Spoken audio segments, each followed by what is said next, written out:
साफ करके रखा करो मेरी गिलहरी को।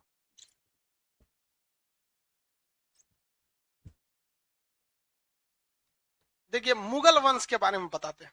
यहां से कंफर्म आपको सवाल पूछते हैं, और यकीन कीजिए अगर आप किसी भी एग्जाम में हिस्ट्री के क्वेश्चन में अच्छा मार्क्स करना चाहते हैं तो आपको भक्ति आंदोलन से उठाना पड़ेगा। उसके पहले भी बहुत सारी चीजें हैं, बट ऊपर ऊपर की बात है। उसमें पढ़ेंगे ज्यादा क्वेश्चन आएगा कम, इसमें पढ़ेंगे कम क्वेश्चन आएगा ज्यादा। समझ में आ गया कि नहीं आ गया? तो आप प्राचीन इतिहास को समझेंगे, जो प्राचीन वाला है एकदम, जैसे प्राचीन से भी पुराना चले जाइए, प्राग ऐतिहासिक काल, आद ऐतिहासिक काल, इस सबको समझिए जिस तरह से दूध होता है ना उस तरह से। और जो प्राचीन काल है वो मलाई, और ये जो दिल्ली सल्तनत है ये घी है, और जो अब पढ़ने जा रहे हैं एकदम मक्खन। समझ में आ गया कि नहीं आ गया? लड़की से तो कंफ्यूज है कि सब में अंतर क्या होता है। उसको लग रहा है कि सर ऐसा ही बोल रहे हैं, सब तो एक ही चीज है।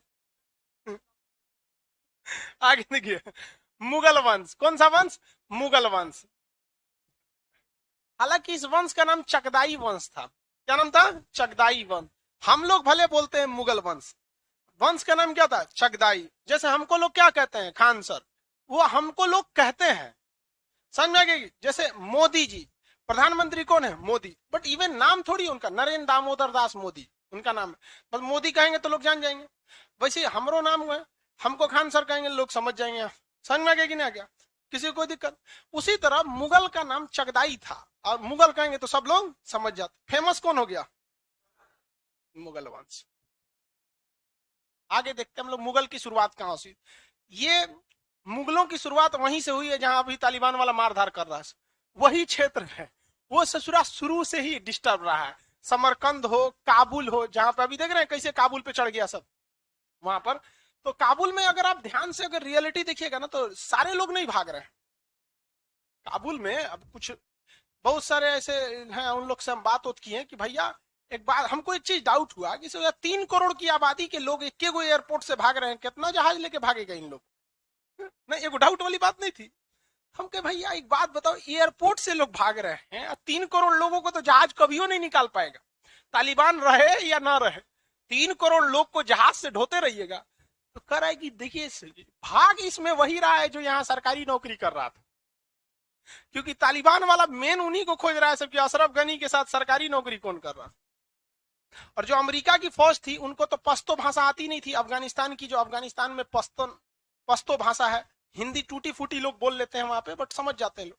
तो अमेरिका वाला इंग्लिश सब CBSE board what are you doing, तो उनको एक ट्रांसलेशन की जरूरत रहती है कि क्या कह रहा है वो, नहीं तो उससे समझिए नहीं पाएगा सर। तो सब अंग्रेज सबका जो फौज जाता था ना, अमेरिका की नाटो फौज, नाटो एक ग्रुप है, तो वो लोग क्या करते थे ना, एक ट्रांसलेटर रखे रहते थे, कौन सी बोल रहा है बताओ बताओ, तो ओकरा से बतियाएगा, ये उसको अंग्रेजी में बोलेगा।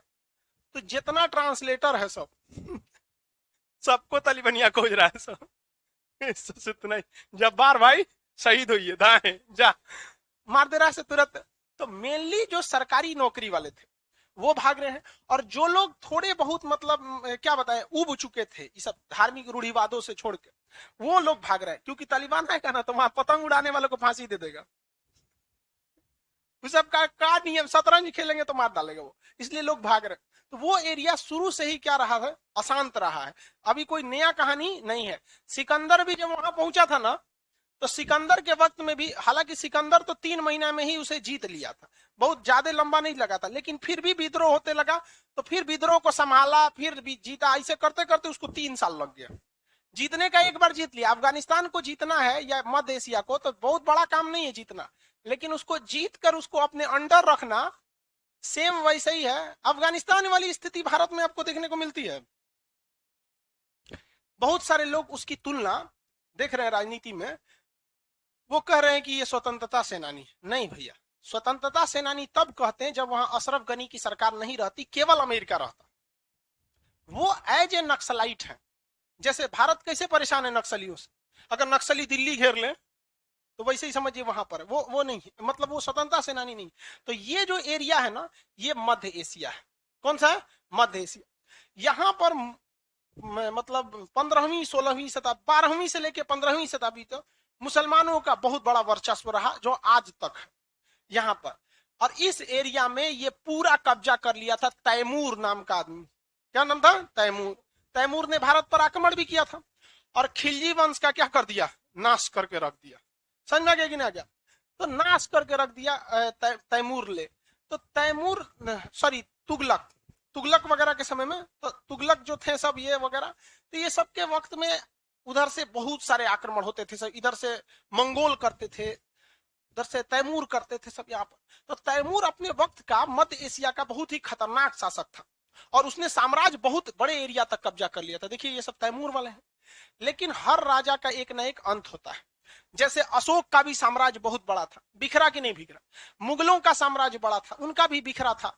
या फिर हर्षवर्धन का देखिएगा, उनका भी बिखरा था। तो सारे साम्राज्य का एक ना एक दिन पतन का काल आता है। तो तैमूर लंक जो था, जिसने भारत पर भी आक्रमण किया था, उसका भी साम्राज्य बिखर गया। और जब साम्राज्य बिखरते हैं तो छोटे छोटे राजाओं का क्या होता है? उदय होता है। तो इसी बिखराव की कड़ी में एक जहीरुद्दीन मोहम्मद नाम का आदमी था। क्या नाम था? जहीरुद्दीन मोहम्मद। नाम क्या था? जहीरुद्दीन मोहम्मद। लेकिन बचपन में ना सोच रहा बड़ी बहादुर था लड़ाई उड़ाई में। अब अमूमन देखिए जो पहाड़ी क्षेत्र के लोग होते हैं, जैसे नेपाल के गोरखा, बड़ी हिष्ट पुरुष होते हैं, इधर उधर कूद फान में। तो पहाड़ी एरिया जो होता है ना, वहां पे कुछ नेचुरल वरदान होती है। हम लोग उतना मेहनत करके सीखेंगे, वो पैदाइशी सीख जाता है। तो कुछ जलवायु भी मदद की। तो तुर्क भाषा में इस एरिया में भाषा कौन सी थी? तुर्क। तो तुर्की भाषा नहीं, तुर्क भाषा। कौन सी भाषा? तुर्क। जैसे इंडिया में हिंदी बोलने वाले अफगानिस्तान में भी मिलेंगे आपको हिंदी बोलने वाले। तो यहां से हिंदी यहां तक गई है कि नहीं गई है? वैसे ही तुर्क से यहां तक में भी तुर्क भाषा बोली जाती है। तो तुर्क भाषा में बाघ को बाबर कहा जाता है। बाघ मतलब क्या होता है? बाबर। तो बाबर नाम किसको देख के रखा गया? बाघ की तरह। जैसे झपट्टा कैसे मारता है वैसे। तो जहीरुद्दीन मोहम्मद का नाम क्या हो गया? बाबर। तो उसी को लोग कहते हैं जहीरुद्दीन मोहम्मद बाबर। पूरा नाम नहीं है जहीरुद्दीन मोहम्मद, नाम खत्म। हम लोग उसे किस नाम से जानते हैं? बाबर के नाम से जानते हैं। ये तैमूर जो था ना, ये तुर्क से संबंधित था। किससे संबंधित था? तुर्क से। जहीरुद्दीन मोहम्मद बाबर का जन्म 14 फरवरी, डेट देख रहे हैं इसका?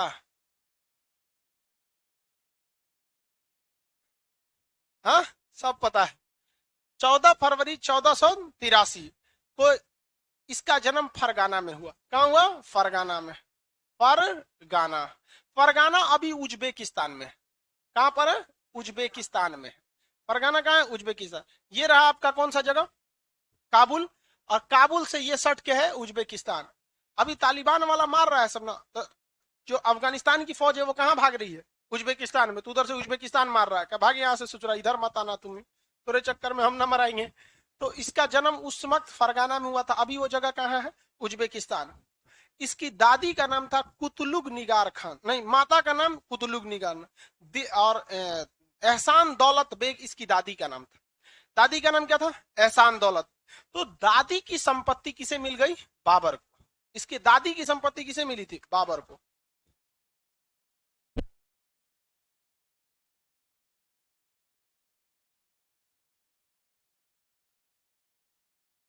दादी का नाम बोलिए तो? एहसान दौलत बेग। एहसान दौलत बेग। दौलत ठीक लिखा है ना? एहसान दौलत बेग से इसको क्या मिली? संपत्ति मिली। तो याद रखिएगा ये क्वेश्चन पूछा। बाबर को प्रारंभिक जो संपत्ति मिली थी वो किससे मिली थी? एहसान दौलत बेग से। इसकी माता तैम का नाम था कुतलुब निगार खान। कुतुलुग निगार खान, कुतलुग निगार खान। और पिता का नाम था उमर शेख मिर्जा। पिता का नाम उमर शेख मिर्जा। उमर शेख मिर्जा। मिर्जा जो होती है बाबू एक उपाधि होती है। मिर्जा क्या होती है? उपाधि होती है। जैसे उपाधि मतलब एक टाइटल समझिए यहाँ पर, हाँ, सरनेम टाइप का उपाधि। तो बाबर को जो प्रारंभिक बाबर तुर्क भाषा में किसे कहा जाता है? बाघ को। किसे कहा जाता है? बाघ को। इसे प्रारंभिक उपाधि किस चीज की मिल गई? मिर्जा की। तो क्वेश्चन आएगा कि बाबर को इसके खानदान से, इसके वंश से कौन सी उपाधि मिली थी? मिर्जा की। किसकी उपाधि मिली थी? मिर्जा की। पिता का नाम क्या था? उमर शेख मिर्जा।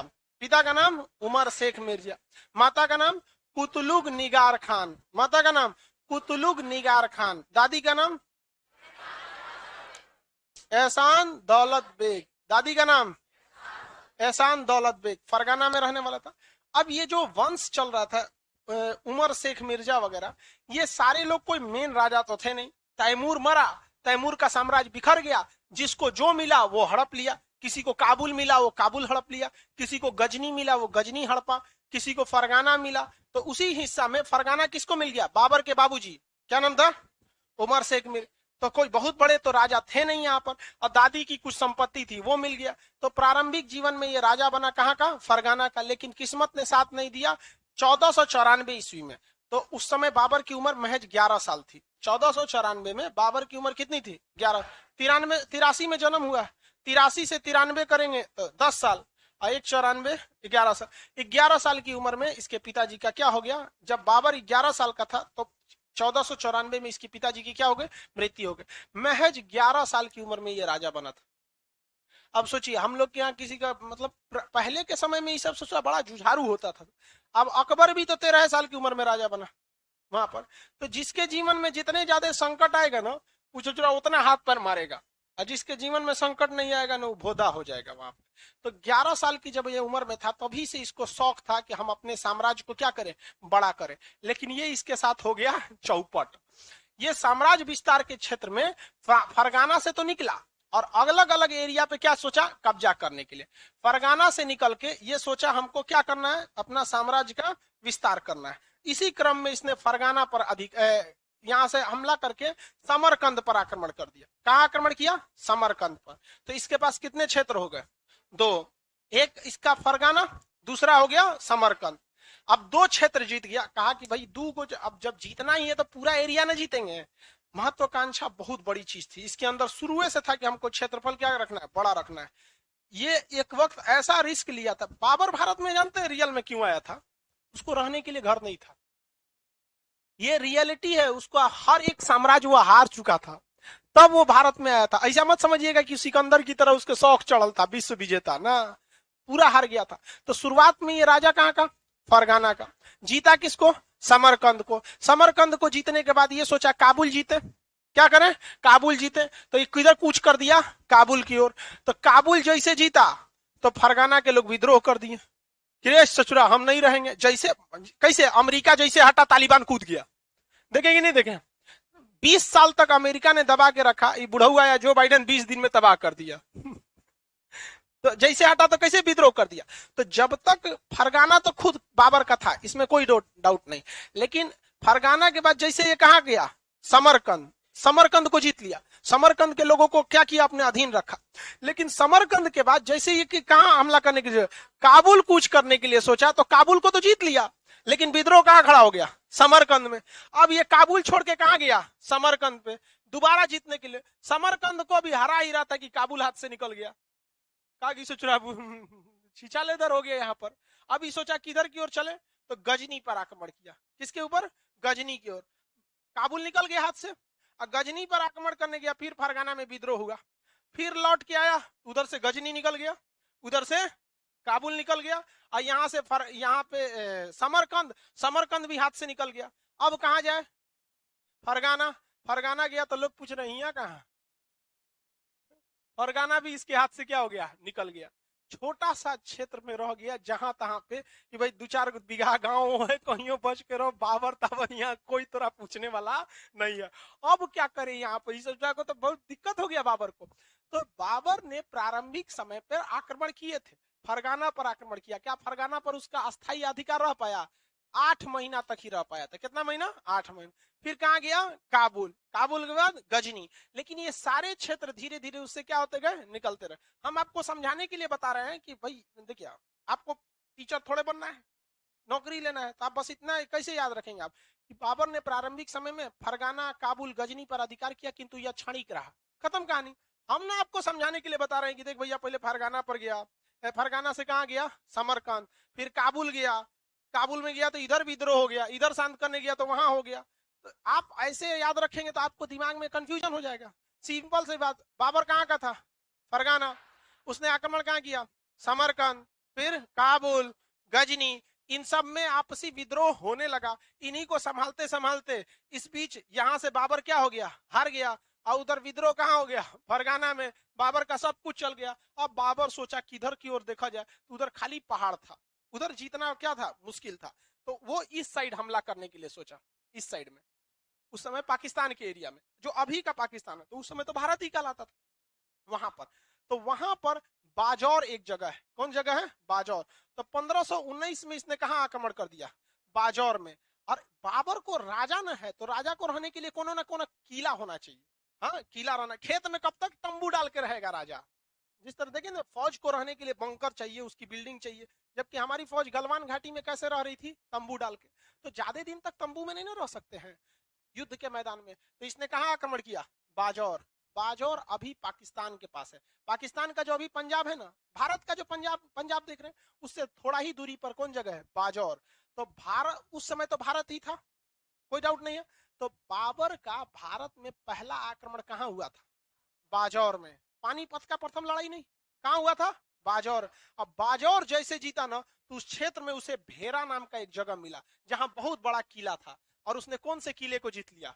भेरा का किला। अब बाबर का ससुरा अभी 2-3 दिन यहाँ आराम से सुतेंगे, हमारा सब लखेत दिया ऐसा हमारे क्षेत्र से, आज ले तंबू उम्बू डाल के जीत रहे थे। तो बाबर का भेरा का किला कहां पर मिला? बाजौर अभियान के साथ। तो भारत का बाबर पे पहला आक्रमण बाजौर अभियान 1519। इसके बाद बाबर रुका नहीं, अब बाबर आगे बढ़ता रहा। तो दूसरा तीसरा आक्रमण उसी के अगल बगल में करते रहा। वो एग्जाम में आपसे पूछेगा नहीं, बस इतना पूछेगा भारत का पहला, बाबर का भारत में पहला आक्रमण। और ऐसे कह दिया बाबर राजा बनने के बाद कहां हमला किया था? समरकंद। समरकंद के बाद काबुल। काबुल के बाद दोनों पे ज्यादा दिन रहा, विद्रोह शांत करते करते यहां से हार गया। और फिर ये लौटने के लिए कहां सोचा? फरगाना। वहां से क्या किया गया? भगा दिया गया, भाग यहां से, सोचा तो नहीं, तुमको यहाँ पे कोई जगह नहीं है। उसके बाद वो किधर की ओर कूच किया? जब सेना लेके आगे बढ़ा जाता है तो उसे क्या कहा जाता है? कूच। किधर कूच किया? भारत की ओर। और भारत पर 1519 में इसका पहला आक्रमण कहां हुआ? बाजौर अभियान। बाजौर अभियान में इसकी सबसे बड़ी जीत किस चीज को लेकर हुई? भेरा का किला। कौन सा किला? भेरा का, जो वर्तमान पंजाब के पास है। भारत और पंजाब था तो बीच में बॉर्डर कर दिया गया, इधर भी पंजाब हो गया, इधर भी हो गया। उसके पंजाब की राजधानी लाहौर हो गई, हमारे पंजाब की राजधानी अमृतसर हो गई। अमृतसर करे चंडीगढ़, यार अमृतसर तो फेमस जगह वहां का। अब बाबर धीरे धीरे आगे बढ़ने की कोशिश करने लगा। इस बीच भारत में एक बहुत बड़ी गलती हो गई। क्या गलती हो गई? यहां पर आपसी इन लोग में लड़ाई चल रही थी, आपसी लड़ाई। अब इस आपसी लड़ाई का फायदा जब भी उठाएगा तो कोई थर्ड पर्सन ही उठाता है। हाँ, बाबर देख रहे हैं भारत के एकदम सिधाने आके दस्तक दे चुका है, और यहाँ के लोगों को, राजा लोग को अभी समझ में नहीं आ रहा था। अब यहाँ पर जो थे मुगल, देखिए भारत में मुगलों से पहले मुसलमानों का आगमन तो 7वीं शताब्दी में हो गया था। 712 में कौन आया था? मोहम्मद बिन कासिम। हमला हमला करके चल गया। महमूद गजनबी आया, लूट उठ के चल गया 11वीं शताब्दी। गौरी आया, मार काट के चल गया अपना। उसका ससुरा का गुलाम, उसका दामाद यहीं रह गया। तो उसने कौन सा वंश की स्थापना किया? गुलाम वंश। गुलाम वंश। उसके बाद खिलजी वंश। गुलाम वंश के आखिरी सेनापति इसी को मार के कहता अब हमारा खानदान चलेगा। कौन सा वंश? खिलजी वंश। खिलजी में मार काट मचेगा तुगलक वंश। तुगलक वंश के मार काट मचेगा सैयद वंश। और सैयद वंश में मार काट हुआ तो लोधी वंश। अब बाबर जब आक्रमण कर रहा था ना, यहाँ पर कौन सा जगह पे था भैया? बाजौर। बाबर कहां तक आ गया था? बाजौर। और दिल्ली में वंश चल रहा था लोधी वंश। कौन सा था? लोधी वंश। कौन वंश? लोधी वंश। एक्चुअल में लोधी वंश वाले जो थे वो भारत के नहीं थे, ये भी सब ससुरे सब अफगानिस्तान से ही आए थे। सब कहां से? अफगानिस्तान। और अफगानिस्तान वाला कितना मरखा होता है सब, ये तो 2021 में भी आप देख सकते हैं। इन ससुरों में कभी जमता ही नहीं है। तो बाबर सोचा ना कि ससुरों को यहाँ से खेत देते हैं हम। किसको? लोधी वाले को। ये लोधी वंश वाले महालोल थे सब, अगल बगल में लड़ाई लड़ते रहता था सब, और अपने चाचा भतीजा में मरते रहता था सब। तो ससुरा इसी के खानदान में अहमद शाह लोधी, आलम खान लोधी जो था यहाँ पर, इसी के खानदान में इसको किसको आक्रमण दे दिया? बाबर को, कि आइए बाजौर में कहा है, दिल्ली आइए, आक्रमण कीजिए, हमारे चाचा को मारिए, इब्राहिम लोधी को। और हमें सत्ता दे दीजिए। तो आलम खान लोधी, दौलत खान लोधी, दो लोधी वंश के दो लोग, कौन कौन? आलम खान लोधी, दौलत खान लोधी।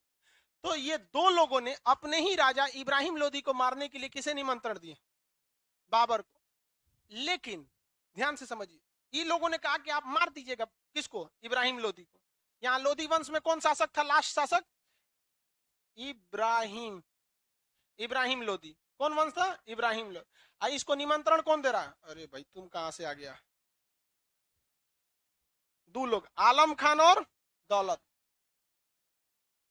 दौलत खान, आलम खान लोधी और दौलत खान लोधी। इन्होंने कहा आप आइए बाबर और मारिए किसको? इब्राहिम लोधी। अब मार के आपको जितना दिल्ली में लूटपाट मचाना है लूटिए और फिर चले जाइए चुपचाप। इन गधों को पता ही नहीं था कि उसको पास जाने के लिए कोई जगह नहीं है।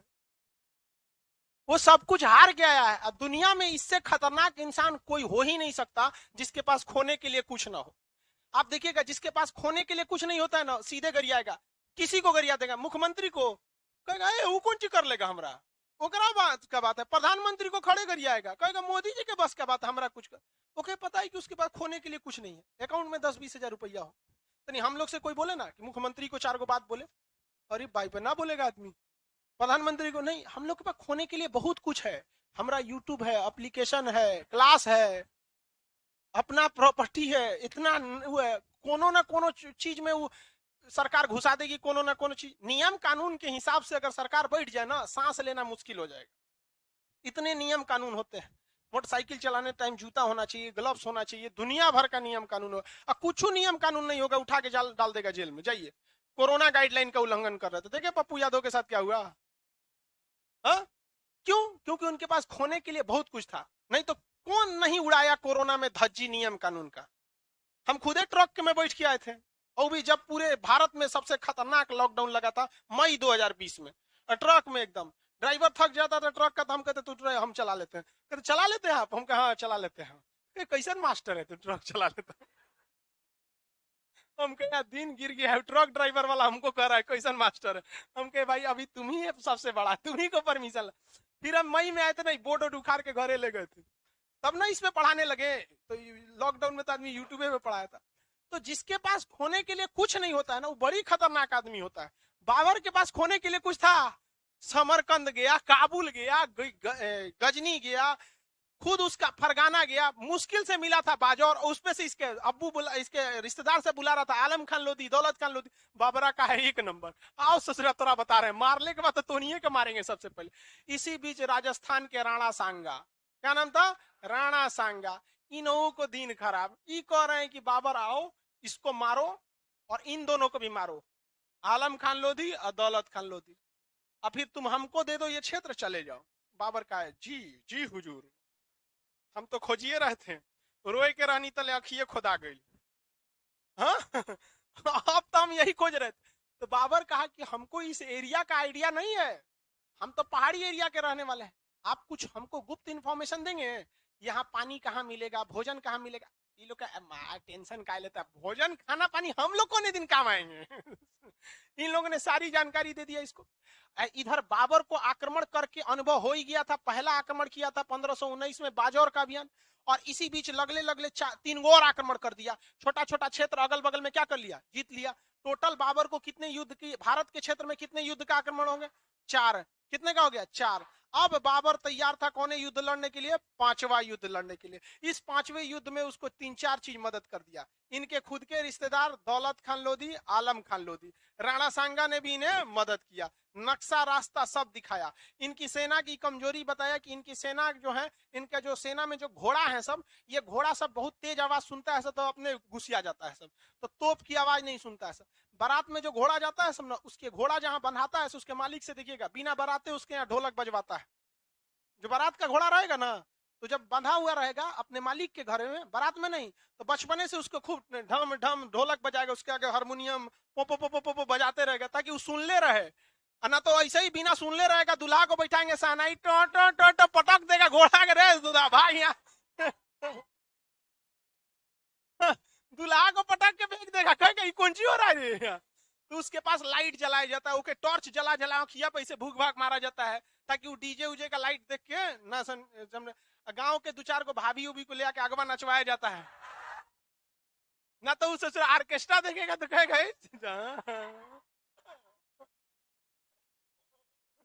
तो भाई आदत रहना चाहिए ना लड़ाई का, आदतें नहीं है बवाल हो जाएगा। इसमें बाबर को हो गया फायदा, बाबर के पास था बारूद। हालांकि भेरा का किला जीतने में बाबर ने बारूद का पहला प्रयोग कर दिया था। आप ये कभी नहीं मानिएगा कि पानीपत के पहली लड़ाई में बारूद का पहला हुआ। पानीपत की लड़ाई में इब्राहिम लोदी को तोप का सामना करना पड़ा था, वो अलग क्वेश्चन है। भेरा का किला जीतने समय बाबर ने उसकी दीवालों को तोड़ने के लिए बारूद बिछाकर उड़ा दिया था वहां पर। तो बाबर को मजा आ गया कि भाई ससुरा के यहाँ घोड़ा इनका लड़ पाएंगे हमसे, मारेंगे बारूद तो हल्का मच जाएगा। अब 1500 ऐसे तो कितना युद्ध कर लिया था, 4। 5वां आक्रमण करने के लिए तैयार था पानीपत। हरियाणा में जगह है पानीपत, वहां 1526 पानीपत का पहली लड़ाई। उस मैदान में कई लड़ाइयां हुई हैं, तो उस समय तो पानीपत की लड़ाई कहलाई थी। लेकिन हम लोगों ने तो इतिहास पढ़ रहे हैं ना, रियलिटी तो पढ़ नहीं रहे। तो रियलिटी में तो पानीपत की लड़ाई थी, और हम लोग के लिए तो बीता हुआ कहानी है। तो हम लोग को तो पता है कि यहाँ 3 गो लड़ाई है, लेकिन पहली लड़ाई के समय क्या पता था कि यहाँ 3 गो और लड़ाई होने वाला है। तो पानीपत की पहली लड़ाई में बाबर पहुंच गया। किसका किसका निमंत्रण, राणा सांगा। किस इंतजार में, बाबर मार के हमको दे देगा। आलम खान लोधी, दौलत खान लोधी खूब अच्छा से, हाँ इब्राहिम लोधी मराएंगे, हम राजा बनेंगे, बस 2-3 दिन का तो बात है। कौन पहुंच गया, बाबर। आगे बढ़े। अब यहां बाबर ने कई पद्धतियों का प्रयोग किया। पानीपत की लड़ाई में तुगलमा नीति समझते हैं, लेकिन आजकल क्वेश्चनवा ससुरा इतना इजी नहीं पूछ रहा है, अजीब ऑइंच के सवाल पूछता है ससुरा, लड़का सबको ऊपर से निकल जाता खखोर क्या। बाबर यहां से कहां पहुंच चुका है, हरियाणा के पानीपत के मैदान में। अपनी सेना लगा दिया, तब ससुर इनके पता चल रहा है कि सेना लगा दिया है, चलो हमला करने के लिए। बाबर जो था वो उज्बेक का था। कहां का था, उज्बेक। उज्बेक मतलब उज्बेकिस्तान, फरगाना में था। तो वहां लड़ाई लड़ने की उज्बेक पद्धति थी, उज्बेक पद्धति। उज्बेक पद्धति जो भारत में लोगों को पता नहीं था। उज्बेक पद्धति में पता ही नहीं चलता था मेन सेना कौन लड़ रहा है। इस तरह से सेना रहती थी, पूरी फौज लगा दिया है यहाँ पे। इस उज्बेक पद्धति को तुगलमा नीति कहते हैं। कौन सी पद्धति, तुगलमा पद्धति। तुगलमा नीति में फौज को इस तरह, जैसे मान के चलिए दुश्मन की फौज है, ये किसकी फौज है, दुश्मन की फौज। और तुगलमा नीति में इस तरह से, यही बकलुलवा खड़ा हो, हाँ तुम नहीं, वो बकलुलवा समझ गया, तुम ही था ना पीडीएफ वाला, हाँ हाँ खड़ा हो, खड़ा हो, जल्दी सवाल पूछेंगे, डर क्या रहा है तेरा खड़ा होने में, इतना टाइम लग रहा है इतना। उस दिन तुम्ही को ना पीडीएफ नहीं मिला था, हाँ तुम नहीं था, यही लड़का था, ये था, तुम्ही को ना थूरे थे हम ना, तब तू बैठ जा, इसी के शकल का था। जो एगो को लड़का को पीडीएफ नहीं मिला था, ऑफिसवा में जाकर हल्ला कर रहा था, उगरे पकड़ के थूर दिए, इसी के शकल का था, बस थोड़ा सा इससे काला था। उसको घरे भी फोन कर दिए, ले जाइए इसको। हल्ला कर रहा था ऑफिसवा में जाके, कह रहा था कि देखिए हमसे पूरा फीस लिया गया, लेकिन पीडीएफ नहीं दिया गया, ये है हकीकत यहाँ की, ये देख लीजिए। उठा के दूझा पड़ दिए, भेज दिए, जो नहीं लेट से आया था, हमको लगा यही है, फिर थूरते हैं। हमको डाउट अभी भी हो रहा है इस पे।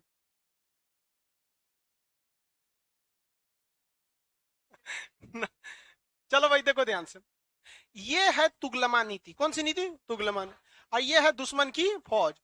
अब इसमें कौन फौज मेन हमला करने वाली है किसी को नहीं पता। कभी ये आगे बढ़ेंगे सब हमला करने के लिए, अचानक पीछे हट जाएंगे सब।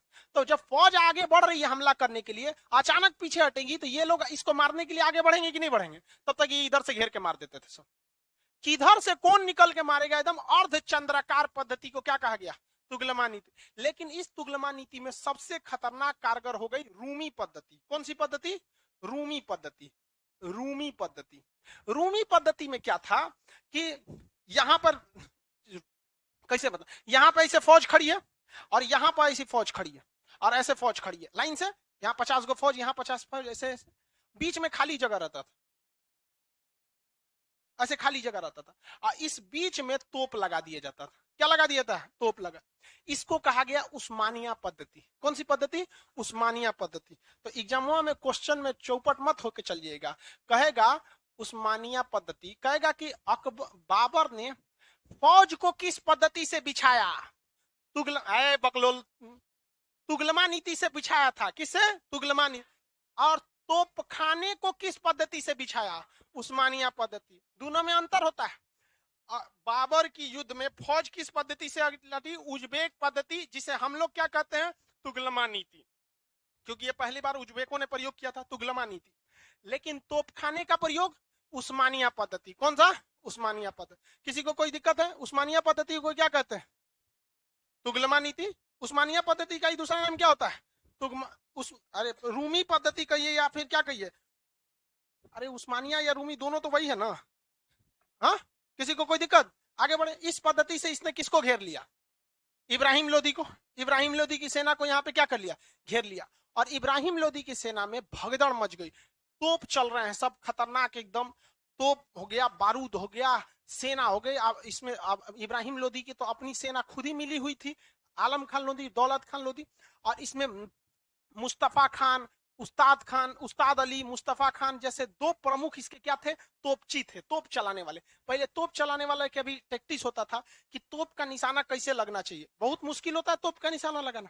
आप अगर, हम लोग तो एनसीसी किए थे लोग, तो उसमें बताता था कि 8 फिगर कैसे बनाया जाता है, या 4 फिगर कैसे बना के आर्टिलरी सेलिंग की जाती है। आप खुद सोचिए, बंदूक से तो निशाना लेना इजी है, आप उसमें करना क्या है, बैक साइड अपर्चर होल से दिखता है, 4 साइड टिप पे मिलाइए, अगवा एगो नोक निकला रहता है बंदूक का, उसे 4 साइड टिप कहते हैं, और पिछवा एगो हल्का सा होल होता है, उसके बैक साइड अपर्चर होल कहते हैं, और इन दोनों को मिला देते हैं, साइट अलाइनमेंट कहलाता है। जैसे बंदूक कोई निशाना है, उसको रखिए, उसको कहाँ लाइए, बंदूक के फ्रंट साइड टिप पर, 4 साइड टिप पर, और उसको किससे देखिए, बैक साइड अपर्चर होल से। अब पूरा मिल गया, इसे कहेंगे साइट अलाइनमेंट। जब साइट अलाइनमेंट मिल गया, ट्रिगर दबा दिए, मार दिए उसको, गोली खत्म कर। तो पोआ में कैसे मारिएगा, तो पोआ ससुरा हैंग ऑन होता है।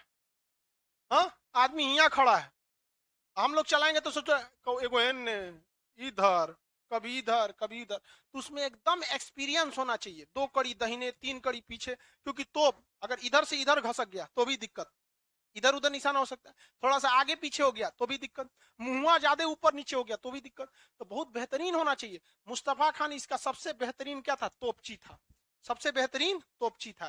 तो इसमें मुस्तफा खान वगैरह उस्मानिया पद्धति में बहुत ही बेहतरीन क्या लोग थे, तोपची थे। इस प्रकार बाबर ने क्या किया, इब्राहिम लोदी को हरा दिया, और बाबर वहां भरपूर लूटपाट किया। और पानीपत के प्रथम युद्ध के बाद बाबर ने सोचा क्या किया जाए, अब यहीं रहा जाए। क्या किया जाए, यहीं रहा जाए। तो बाबर जो था, चूंकि बाबर जो था वो अपनी माता के वजह से चंगेज खान के रिश्तेदार में आ जाता था, और पिता के वजह से तैमूर के रिश्तेदार में आ जाता था। ये ससुरा दोनों थे सब। तो चंगेज खान के वंशज के आधार पर इसने रखा चगताई, चगताई वंश। कौन सा वंश, चगताई, जिसे हम लोग क्या कहते हैं, मुगल वंश। और पानीपत के प्रथम युद्ध में किसको मार दिया, इब्राहिम लोदी को मार दिया। और इब्राहिम लोदी को मारने के बाद सत्ता हथिया लिया, पैसा वैसा कब्जा कर लिया। राणा सांगा कह रहे हैं कि अब चले जाओ, कहा चले जाओ, जाने के लिए मेरे पास कहीं नहीं है। तो राणा सांगा कहें कि तुम यही रहेगा, कहते आपको क्या लगा था हम यही रहेंगे। राणा सांगा के ये नहीं हो सकता है, तो कहते आइए आप भी आइए यहाँ पे, आपके पास घोड़ा भाला हथियार यही है ना, ये हमारा देख रहे हैं उस्मानिया पद्धति। तो देखिए हथियार के आगे बहादुरी काम नहीं करती। आप कितनों बहादुर रहेंगे, कोई तोप का गोला आ जाएगा, अब वो थोड़े जान रहा है तोप का गोला कि पृथ्वीराज चौहान है कि राणा प्रताप है कि राणा सांगा। कितना भी बलशाली रहेंगे, सिकंदर भी रहेंगे, तोप का गोला गिर जाएगा तो क्या करेंगे। टेक्नोलॉजी बहुत मायने रखती है। तो पानीपत के प्रथम युद्ध में किसको मार दिया, इब्राहिम लोदी को। अखानवा के युद्ध में राणा सांगा, किसे, राणा सांगा। अब इधर यूपी के मैदानी रहे थे इस पास के, कहे कि तुम भागो यहाँ से, बाबर का आइए आप भी आइए यहाँ पर, सबको सलेट दिया। अब जो यहाँ पर लोदी था, ये तो ओरिजिनली कहाँ का था, भारत का था कि अफगान का। तो इसके रिश्तेदार जो छिटपुट इधर उधर थे सब, कहे सब कि बाबर को हम भगा के रहेंगे, क्या आइए आप भी आइए यहाँ पर। तो उन लोग को भी हरा दिया। तो पानीपत के युद्ध हुआ, फिर खानवा का युद्ध हुआ, घाघरा का युद्ध हुआ, चंदेरी का युद्ध हुआ, सबको मार और के बाबर ने पूरी तरह से अब भारत पर क्या कर लिया, कब्जा कर लिया। किंतु 1530 ईस्वी में इसकी मृत्यु हो गई अचानक। इस जिंदगी भर शांति से नहीं रहा। कोनो अफगानिया शांति से नहीं रह पाता है सब, मारे काट में खत्म हो जाता है सब, पूरा का पूरा जिंदगी। तो ये पद्धति समझ में अभी बाबर के बारे में बताएंगे। अभी तो बाबर को हम बस भारत में क्या करा दिए, एंट्री करा दिए। अभी बाबर के बारे में कंप्लीट तो हुआ नहीं, बस एक एंट्री करा दिए। अब वो बात सोचिए, बाबर जब आया भारत पर तो इसने अपनी आत्मकथा लिखा, तुजुक ए बाबरी। क्या लिखा, तुजुक। उसने कहा कि जब मैं भारत पर आक्रमण किया, जब मैं भारत पर आक्रमण किया तो 5 मुस्लिम क्षेत्र थे। भारत में कितने क्षेत्र थे, 5 मुस्लिम राजा थे। कौन कौन क्षेत्र, एक था आपका दिल्ली, मालवा, गुजरात। मुस्लिम क्षेत्र में दिल्ली, मालवा, गुजरात, दिल्ली, मालवा, गुजरात। महाराष्ट्र के क्षेत्र में बहमनी, महाराष्ट्र के क्षेत्र में बहमनी, और एक इधर 5वां बंगाल। तो बाबर की आत्मकथा तुजुक ए बाबरी, तुजु बाबरनामा नहीं है उसकी आत्मकथा, बाबरनामा उसकी आत्मकथा नहीं है, उसका ट्रांसलेशन है। तुजु के बाबरी से तुर्की भाषा में किसी को पढ़ने नहीं जाता है, तो उसका ट्रांसलेशन करिएगा ना, तो ट्रांसलेशन करके फारसी भाषा में लिखा गया जो उर्दू से मैच करता है, तो वो नाम है बाबरनामा। तो आत्मकथा का मतलब होता है हम अपनी आत्मा की कथा लिखें, तो जो हम लिखेंगे वही ना हमारा आत्मकथा होगा। कल को एक को संस्कृत में लिख के उसका नाम रख दिया कुछ और, तो हमारा आत्मकथा थोड़े है। तो बाबरनामा आत्मकथा नहीं है। आत्मकथा क्या है, तुजु के बाप, उसका ट्रांसलेशन का नाम क्या है, बाबरनामा। तो तुजु के बाबरी में बाबर ने कहा है कि जिस समय मैं भारत पर आक्रमण किया, भारत में किसने मुस्लिम राज्य थे, 5। पहला दिल्ली, मालवा, गुजरात, दिल्ली, मालवा, गुजरात, दिल्ली, मालवा, गुजरात, दिल्ली, मालवा, गुजरात। बहमनी, बंगाल, बहमनी, बंगाल, बहमनी, बंगाल। कितने मुस्लिम राज्य, कौन कौन, दिल्ली, मालवा, गुजरात, बहमनी, बंगाल, दिल्ली, मालवा, गुजरात, बहमनी, बंगाल, दिल्ली, मालवा, गुजरात, बहमनी, बंगाल।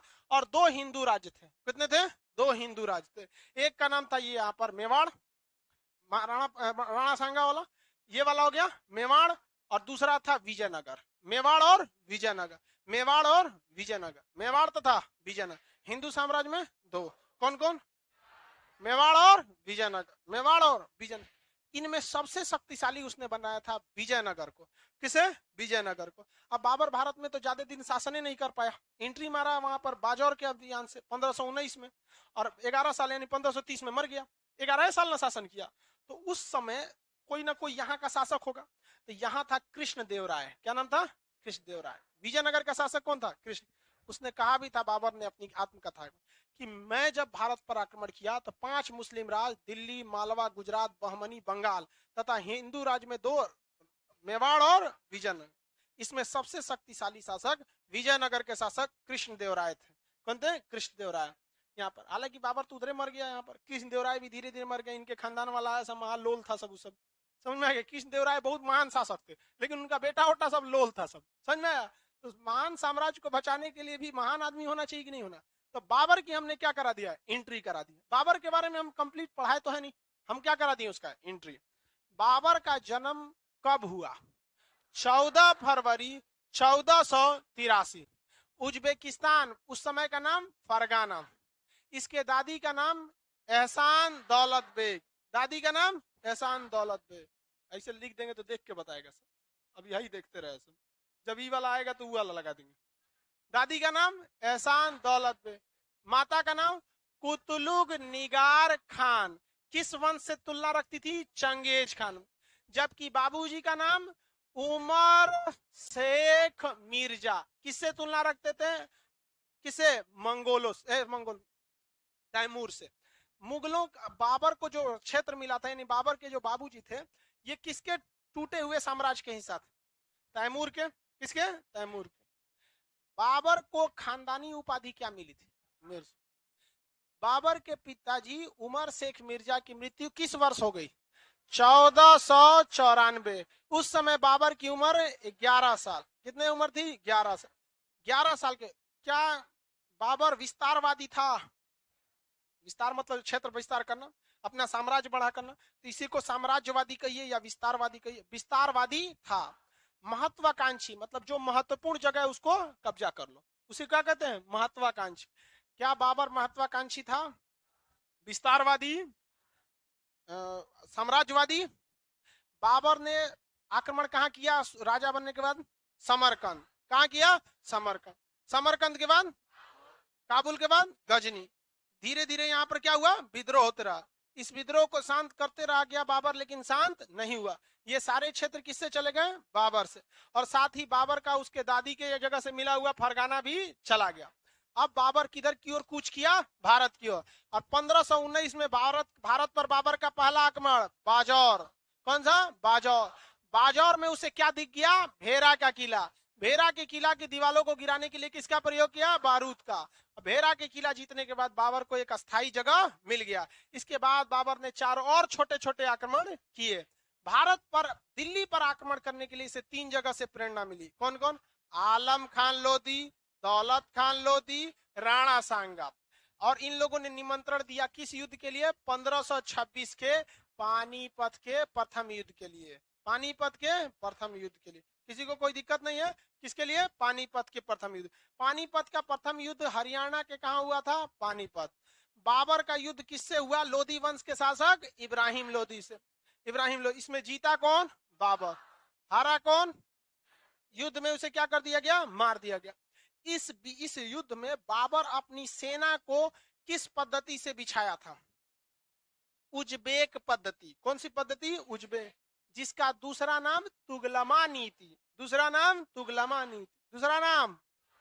और अपने तोपखाने का प्रयोग किया, रूमी पद्धति। कौन सी पद्धति, रूमी। रूमी पद्धति को क्या कहते हैं, उस्मानिया पद्धति। कौन सी पद्धति, मुस्तफा खान क्या थे, तोपची। मुस्तफा खान बहुत बड़का तोपची थे। आगे बढ़े, उस्मान अली भी थे तोपची। मुस्तफा खान लेकिन बहुत खतरनाक था, समझिए ब्रिगेडियर सूर्यदेव सिंह, समझिए एकदम खतरनाक वाला था, वहां पे तोपची थे। इस युद्ध में बाबर की क्या हो गई, विजय हो गई। पानीपत के प्रथम युद्ध के बाद जो राणा सांगा के साथ खानवा का युद्ध हुआ, खानवा के युद्ध का मुख्य कारण क्या था, बाबर ने जैसे घोषणा किया कि वो अब कहां रहेगा, भारत में ही रहेगा। राणा सांगा ने क्या कर दिया, युद्ध का ऐलान। तो खानवा के युद्ध का मेन कारण था बाबर का भारत में अस्थायी रहना। जैसे घोषणा किया खानवा के युद्ध में लड़ाई किसके साथ हुआ, राणा सांगा। शुरुआती जीत किसे मिली थी, राणा सांगा को। बाबर शुरुआत में हारने लगा था क्योंकि बाबर की सेना थकी हुई थी, युद्ध में हारी, बहुत क्षति भी हुआ था। और राणा सांगा क्या रहे थे, जीत रहे थे। दूसरा, राणा सांगा के लिए पहचानी हुई भूमि थी, सब कुछ जलवायु वगैरह पता था, वो सब तो दूसरे जगह से आया था। लेकिन बाबर ने इस युद्ध में जिहाद का नारा दे दिया। किसका, जिहाद।